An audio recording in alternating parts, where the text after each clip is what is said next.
I am excited. Could I get your attention to the back, please, as well? Sir, guys, the back. Can somebody tap on the shoulder? Lovely. If I could get you to grab your seats, feel free to grab food, but grab your seats. We're about to begin our speaker interview. I am excited to be here, not only because we have Jonathan Fishbein here, but you're about to have another 20 minutes of unrestricted, just no holds barred conversations. Jonathan, thank you for joining us here today. Don't leave me hanging, buddy. Come on. Leave me hanging. Jonathan. No. Maybe. Is that awesome? Hello. Is it working? Can you hear me? Test. I can hear you. Oh, can you hear me? That sounds about right. There we go. Lovely. So ladies and gentlemen, as announced before, Jonathan Fishbein is the co-founder and chief technology officer of Ethical Ocean, an online marketplace that aims, quote, to increase awareness and consumption of ethical products and services in the United States and Canada. Welcome back to the University of Waterloo. Thank you. And we're about to begin. Any last wishes before we begin? Whatever, let's see what happens. Okay, amazing. I think I can take you all. Let's go. If you want to make good on that challenge, I've been allowed to tell you that we have about 5 minutes at the end for you to throw any manner of questions at Jonathan, so he's happy to take anything you have. He's been on the Dragon's Den, so I don't think he can get any worse than you guys, but feel free to show him wrong. Challenge is out there, okay? Amazing.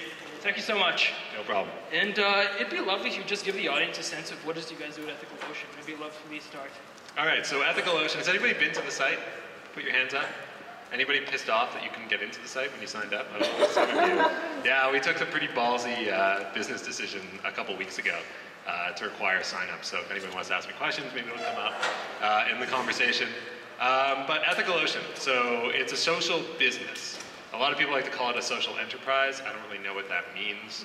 There's not a good definition about it. We are a social business, which means we are out to do two things.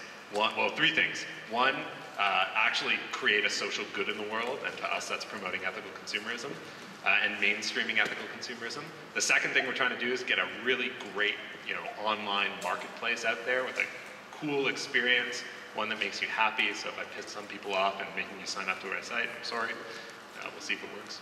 And the third thing we're trying to do is build a lasting company, because as all entrepreneurs, you want your companies to outlive you. So that's the thing. And then people say that's the social business side to me. We're trying to, promote social good, do value, or provide value to the world, as well as provide a lasting company that can continue this forward. So what do? We are an online marketplace for ethical products. And what we do is we consolidate basically anybody who's trying to sell an ethical product in the world. We want to be the place where you do that, because we are going to put you online. We are going to get you in front of tons and tons of people in North America, and we are going to basically do a little bit of your marketing work for you. So we want to be the one-stop shop for people who sell any kind of ethical product. So that could be like fair trade, eco, animal friendly, any kind of ethical product. We want to be the place where that's sold. And what we try to do on the consumer end is, if you were looking for an ethical product, if you've heard about, I don't actually have to shut my value side of my brain off when I go purchase stuff.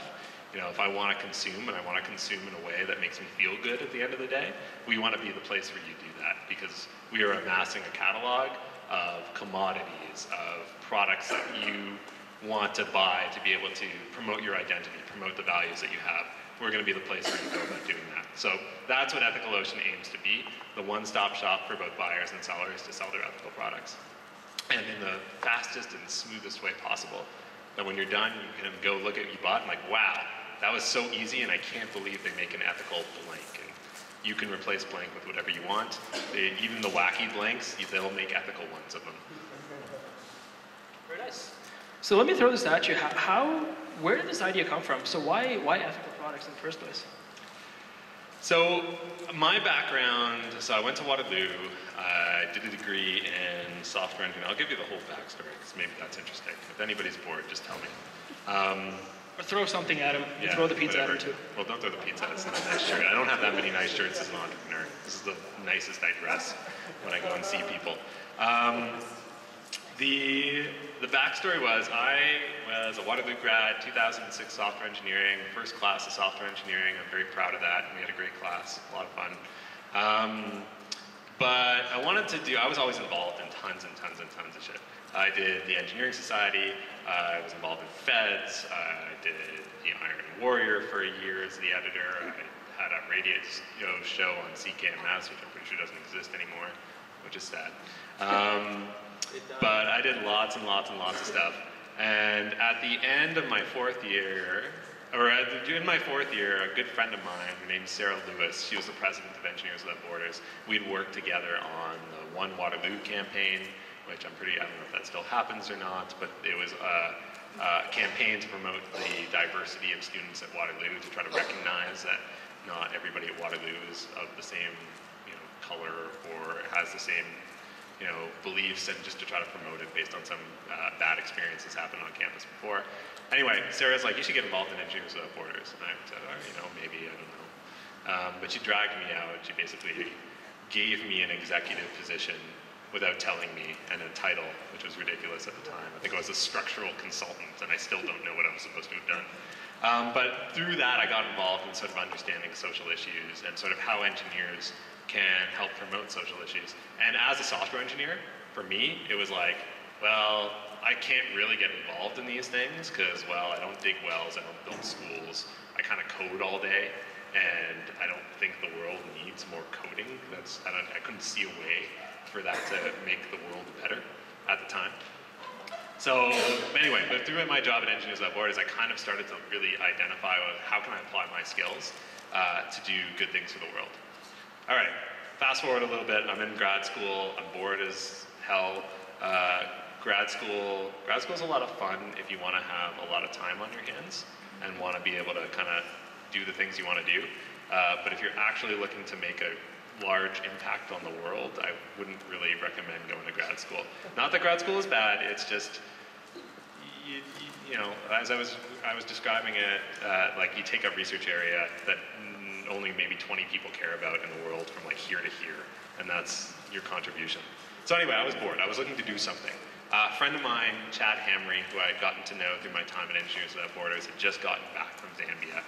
And one of the reasons he got back from Zambia was that, he wanted to go to school, but he needed to make some money, because you don't make a lot of money working as a volunteer in Africa. And he was a little pissed by it, because it's like, why do I have to take a job that I love doing, even though I don't make a lot of money, and then go back and try to do something that I may not particularly like doing, because that's what kind of society tells me to do. Anyway, he and a friend of his, who I also sort of knew, Davin, kind of got talking about potentially starting a company, and the whole goal was so they could fund their social exploits in the world. They didn't have to worry about money. The company would provide them with money, and they could just go and do whatever social good they wanted to do and not have to really worry about making a living. And I'd known Davin through some antics that I had played with the Canadian Federation of Engineering Students back in 2004, and I knew Chad from EWB, and they called me up and said, hey, we're thinking of this idea, Ethical Ocean, online marketplace for ethical products. You want to get involved? You're a technically minded guy. None of us know how to code. This is an online business, so that's a risk. You want to get in this with us? And I'm like, yeah, I got some time on my hands. And I was looking for contract jobs, to be honest, because I was so bored in grad school. I wanted to make a little bit of money. And I'm like, yeah, I kind of like the idea. Ethical consumerism. I really want to see that. I hate the fact that people think consumption is automatically a bad word. I want people to consume sustainably, consume ethically. I think you can do that. So it's like, yeah, I want to promote that idea, and I think this is a really cool idea. And then we kind of hashed it out. It's like, okay, marketplace. We're going to have the sellers sign up, list their products. We'll automate the buying. It'll all be done through PayPal. We can automate the payments to the sellers. They'll ship it. Kind of runs itself. Take a commission. We're sitting pretty. This is amazing. So we drew up a plan. It was a 10-point plan. Steps 1 through 9 were research into whether we had a market, what the business was going to look like, and building the site. And then 9 and 10 was okay, release the site, 9 was release the site, 10 was make money. And for the past 3 years, we've been stuck between 9 and 10, because that is actually where all the work was, and at the time we were way too stupid to know that. And because when you start a business, you're naive about your business, and you're constantly learning more about it. And we're constantly learning more about ours. But that's kind of the story of how we got into that spiral between step 9 and then 10. I call it the entrepreneurial spiral. One day we'll get to step 10, but it's not going to happen in the original time frame we thought. Nice. See, this is the one thing I liked what you did right now. You touched on something else I wanted to bring up as well. So I'm going to throw this double-barreled question at you. All right. One, how did you find the right people to join your team, and how did you keep them? And two, how do you recognize you had the wrong people in your team, and how do you get rid of them? This is interesting. Now I'm a little upset that I agreed to have this taped. So I won't mention any names.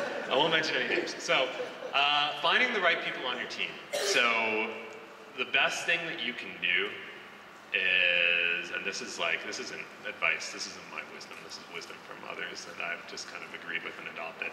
It's like, find people that when things are going so bad, like horrible, like you are going bankrupt, and there are lawyers calling you up wanting to seize your house and take away your kids. Find people that when that is happening, that are sitting across from you, that you just love to be there, like, thank God they're in the room. Those are the people you need to find on your team. It's like, you know, everybody, when things are going well, it's easy to find people to work with. When things are going bad and everybody's devilish side comes out, those are the, you know, that's when you want to find the right people to work with. So find people that you know that will be there with you, that you will enjoy working with in the hard times. And then, the other thing, and this is obvious, find people that complement your skill sets. If you're a programmer, don't work with programmers. It's just like, you're going to be a company that's great at programming and bad at nothing else, or bad at everything else. I would say I'm a programmer, so I would say bad at nothing else. So find people that kind of complement your skill set. But the other side of that is find people that don't want to be pigeonholed in their skill set. So the worst thing that I think you can do is find somebody who says, you know, I'm a great finance person, I'm going to do the finances, and actually I don't really care about the other aspects of the business. Because when you're a small team and everybody is working on everything, and, you know, basically in my company, everybody still works on everything, even though we sort of have our domains, we still get involved in everybody else's domain. But it's like, you want people who are going to learn other parts of the business with you. They're going to bring their specialty, but they're also going to be curious. So it's like, to me, I don't want to work with good coders, because I'm a good coder, and, you know, if I need to find a good coder, I'll find somebody on a contract. But to my core team, I want to work with people who don't know how to code, but really curious about it. Who like want to say, hey, what is that? How's that working? Hey, do you have a book on that? I'd love to read it. So basically, I mean, I started my company with I was being the only coder. I have now taught SQL and PHP, like basic PHP development, to two of my team members. And I actually taught web development to one of my team members, and he has become a better web developer than I have in HTML and CSS.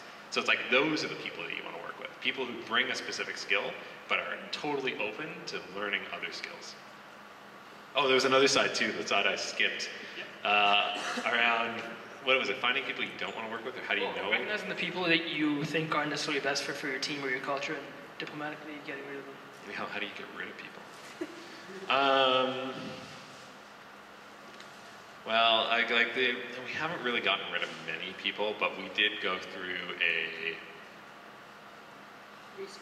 restructuring. That's a good word to put it. But it wasn't like a forced restructuring. Well, it wasn't like we had to fire people, so we're going to fire you guys. Sorry. It was the company was going through basically, we started the company as a hobbyist company, which I don't recommend anybody ever do, ever. But that's a company that you like, hey, I got some free time, I'm going to put it into my company. But it only takes your free time. So we switched our company based when we got investment from a hobbyist company to what I would call a professional, like a real company, where it's got full-time staff, people willing to work full-time, people taking a salary, or finding ways that they can draw a salary from the company, and being like, that's what they do. When we made that shift, not everybody, we had a big team, and because we were a hobbyist company, and the way that hobbyist companies slowly die is they bring on more and more hobbyists into their team. So we had a bunch of people who were contributing to our team. I don't want to discount the value. They provided a tremendous amount of value, but in our structure of everybody committing their free time to the company. And when we went to saying, okay, we have full-time staff, we can't have 7 full-time staff. More importantly, there are aspects of the business that are core that we need to get right away. And for us, it started with operations. So we're like, okay, well, we need somebody to man the phones and make sure products are going, getting out, that sellers are coming on board, that people are using the site effectively, and that they're solving problems as they come up. That was the first role we hired. So we went to our team, it's like, great, we need to hire somebody who's in. And it's funny, like when you present an opportunity, everybody with dreams of working for a startup. But when you present the opportunity and it's like, hey, quit your job and come work for me. And I don't know if I can pay you 3 months from now, but I want you to quit your nice paying job. And you're gonna take a pay cut. And the work's gonna be really long. And you're not gonna get benefits. And you're gonna work out of my basement. You'd be surprised how many people will be like, oh yeah, totally, I'm there. So that's kind of how we decided who was sort of in. It was who was willing to take that leap with us. And we did it slowly. So first we hired an operations person. Then we hired a technical person. Then we hired a marketing person. Actually, we hired the marketing person before the technical person. Then we decided that we needed some more investment, so we hired what we call the CEO position, which was mainly around managing our investment portfolio and making sure that we were achieving core metrics that investors would be happy for. And that's what we did. And then we realized, yeah, we don't really need anybody else. So yeah, and at that point, some people were like, yeah, maybe I can come consider working for you guys. Is there a job open? And we'd be like, well, no. You kind of missed your chance. I'm sorry, but we needed people at a particular time, and we need people with particular skills, and the opportunity was open for people to apply. And we were notorious when we hired full-time people of putting ourselves through the ringer, probably more than we should have, in terms of like the first person we ever hired, we made him come up with a 1-year operations plan on everything and every single hour that he would do working on the job, which was a little overkill at the time because we didn't know any better. But we were notorious about saying, like, look, if you want to work for this company, prove that you're going to be valuable in this position, and you have to be able to do it right now. And if you're not willing to do it, you may not get another opportunity. Interesting story for me, the reason why I got confused on the marketing and technical person is because I was actually initially offered to be the second employee, a full-time employee of Ethical Ocean, and I turned it down. I said, like, I'm not ready right now to quit my... I was working at Engineers Without Borders at the time as a senior program manager. It was a pretty good job. I was doing pretty well. I was getting paid okay. Wouldn't get paid any less at Ethical Ocean, but it was like, I was kind of happy where I was. That things were going well in my job, and I said no. And I immediately regretted it because it's like I may not get another opportunity. Luckily, I did, but that's not guaranteed to happen. So that's kind of how we decided. I mean, it's a little weird for us because we went from a hobbyist company to a real company. So it was sort of, the context helps deal with it. But also, make sure that when you start a company, that one, your team's willing to be there in the tough times. And make sure that when you need to step up your involvement, your team is willing to step up their involvement as well. And if they're not, then they're not the right people, unfortunately. You asked another good question that I want to get into, which I think is the mistake that we made that I don't want anybody to ever make, ever, which is how do you motivate your founding team to remain a founding team and keep them engaged? So anybody know the idea of founder shares? No, awesome. This will be a good nugget of information for everybody, because if you start a company after today, you need to do this. So what we did, when there was 3 of us who started the company, we divvied the company up between all 3 of us. So I had 33%, Chad had 33%, Davin had 33%. And we just had it. And yeah, they were worthless shares because our company wasn't worth anything when we started it, but I owned 33% of the company. The problem is that what's motivating me to then not quit the next day? There's nothing keeping me involved. I could totally walk 6 months later and not, still keep my ownership because there was no instruments. So when you start a company, what you need to do is you need to put all the shares in the company on what are called founder shares, and they're basically stock options. So even though you've started the company, even though it's all you don't own it yet. The company kind of owns itself. And you write up an agreement that says you're entitled to those shares, basically after what's called a vesting period, where you have to work a particular amount of times before you even start getting shares, and then a particular amount of time after that where your shares start to trickle in based on your percentage of work. That way, everybody on your team is motivated. If somebody jumps ship early, they don't take a half or a third of the company with them. And it makes it equitable. Everybody is working to provide value into the company as the company is growing value. So you don't want shares when they're worthless, because they're worthless shares. They're nothing. Might as well let the company own them. But as you start making them more valuable, you should start then giving yourselves a small proportion of it, but not all of it, so you can incentivize yourself to keep moving forward. We didn't do that. It's caused some tension on our capitalization table, which is our table of who owns what, because now we had a whole bunch of people kind of exit their full-time or regular involvement with the company, and they still own a substantial portion of it. So, not that that's bad. They did work. They deserve some compensation for it. But if I were to do it again, I would put everybody on founder shares. In fact, I would absolutely recommend everybody always do it. It's the better way. It's like the TTC, the better way. Well, maybe don't make that comparison in future talks. No, but that's such a pretty good. I didn't expect you to pull that up, and that's something I was reading about earlier this afternoon. So it's a good point. And by all means, ask him about that later on in more detail. He'll be around afterwards as well. What I want to do right now is ask you more about Dragon's Den, because I know you've appeared on that show. So let's look at it in terms of the timeline right now. So you've quit your job, you've joined Ethical Ocean. You're the third employee, fourth employee? I was the third employee. Third employee. Okay, so now you've got your team in place. Ethical Ocean's now a functioning entity. How long was it before you ended up in Dragon's Den, and how was that experience? -1 year. -1 year. The second day of work of our first full-time employment was when we taped. For a full-time employee was when we taped for Dragon's Den. We were all still hobbyists at that time, kind of working on our free time. So how did we get on Dragon's Den? Well, Dragon's Den has a green invention competition. And it was the first time they ever ran it last year. It was basically for companies that do some kind of interesting R&D work in green technologies to pitch, and they wanted to have a special episode about it.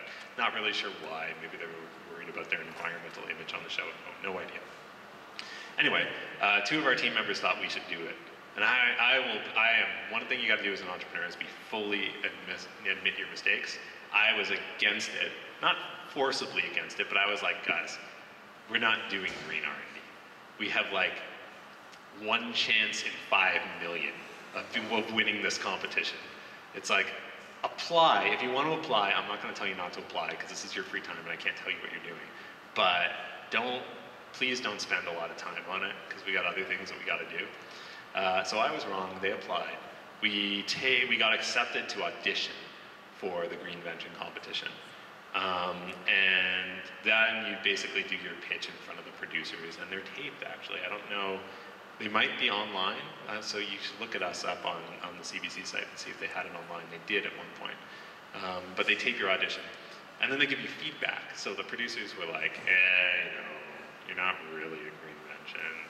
Not really sure we can slot you into that. But you guys got a really cool business, and we really like you, and you pitched really well. Do you want to go and tape for the real show? And we're like, yeah, of course we do. At which point, we didn't really think we were going to get that far, so we were like, okay, what do we do? So we contacted, basically we watched a whole bunch of Dragon's Den episodes. I didn't. The 2 people who were leading our pitch did. And they made a list of who they liked and who they didn't like. And anybody on the list that they liked, they got in contact with, and they're like, hey, we're pitching. Do you have any advice? And what was cool is Dragon's Den's weird, and pitching a website is weird too. When your company is online, what do you pitch? How do you give that product experience?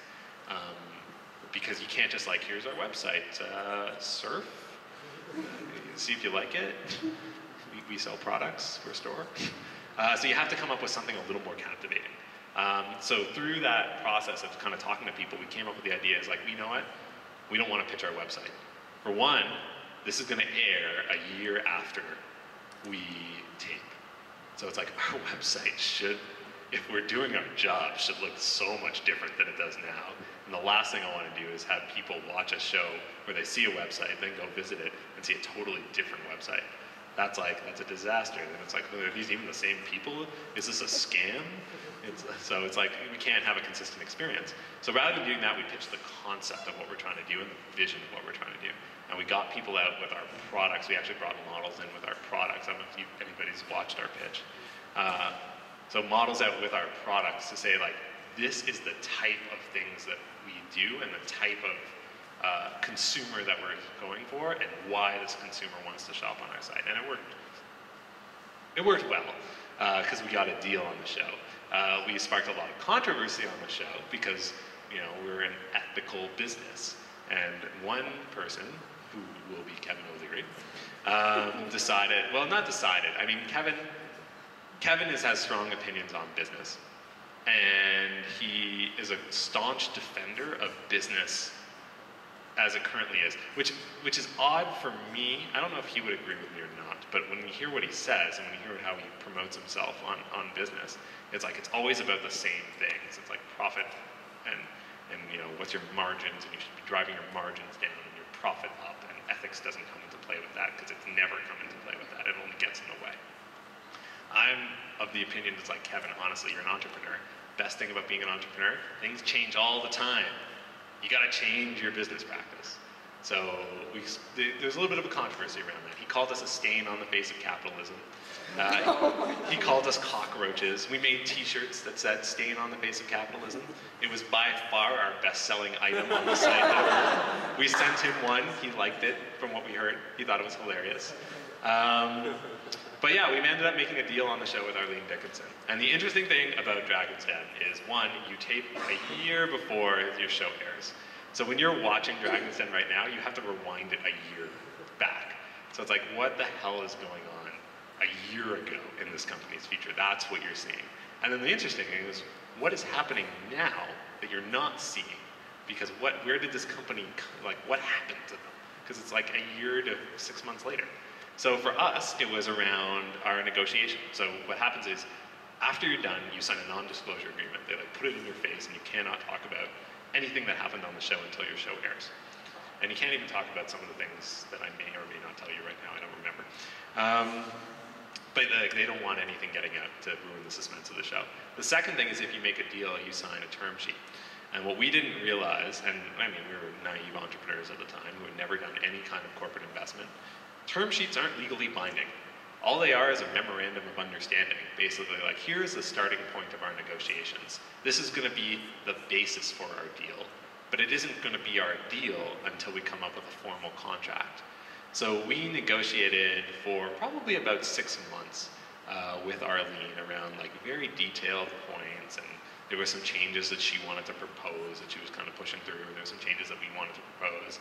And basically what happened is our deal fell apart because we couldn't actually come to terms that were agreeable, final terms that were agreeable. So we didn't end up taking the deal that we got on the show. Of course, the show doesn't, you know, that's like, yeah, that's, you know, who cares? We already aired you. You know, we got what we needed. So you don't really see that a lot on Dragon's Den, but there's a whole lot of future events that happen that you don't see. But in that process, we formed a board of advisors from people that we knew who were great businessmen to be like, hey, we're negotiating a deal. We've never done this before. Please help us. Like, we will, I don't know, give you 2% of the deal. But like, come on, we need some help. We don't know what the hell we're doing. And through that process, they were great advisors. They kind of let it through us. They're like, yeah, don't take that point. Push her on this. And then when it was coming to realize that we were really just getting a bad deal, and it was coming down to crunch time, whether we had to say whether we wanted to take it or not, they're like, here, look, we advise you not to take this deal. We can't, it's a bad business deal for you. But have you ever considered coming to us for investment? Because, you know, we're somewhere, this is the line used, we're somewhere between here's your money right now and not interested. I'm like, okay, well, that's promising.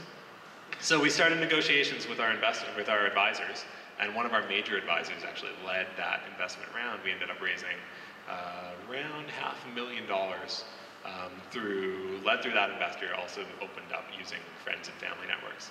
And that's kind of what brought Ethical Ocean from a hobbyist company to a professional company. At that time, we still had one employee that we had kind of scrapped together funding from ourselves. We had put in the money. But yeah, that's kind of the Dragon's Den story. Amazing experience in the fact that, like, even though the deal that we struck fell through, and you can look at it and say like, oh, that was a total waste of your time. We learned about pitching our business, how to pitch our business effectively. We learned a lot, like a ton, about corporate investment and how to raise venture money. And it's like, we would not be where we were today if it wasn't for those experiences that we got through the show. Nice. So I think that concludes the onstage portion of this interview. I do want to open up the floor to a couple of questions from the audience.